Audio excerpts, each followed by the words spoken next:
Welcome to our channel. A joint bank account allows two people to share access to the same account, ideal for couples or family members managing shared expenses. Here's how to set one up. Step 1. Discuss with the other person how you'll use the joint account. Establish clear expectations about contributions, spending limits, and financial responsibilities before opening the account. Step 2.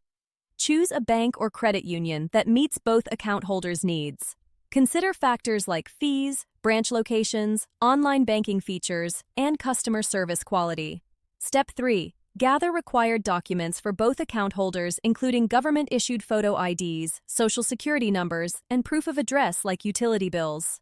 Step 4. Schedule an appointment at the bank branch or begin the online application process. Some banks allow joint accounts to be opened online, while others require in-person application.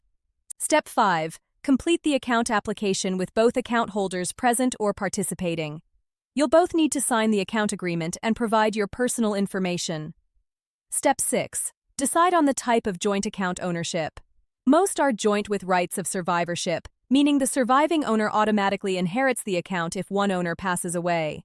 Step 7. Make the initial deposit to fund the account. Discuss and agree on how much each person will contribute initially and on an ongoing basis. Step 8. Set up online banking access for both account holders and order debit cards. Establish any needed spending alerts or account notifications to help manage the account together. Don't forget to like this video and subscribe to our channel.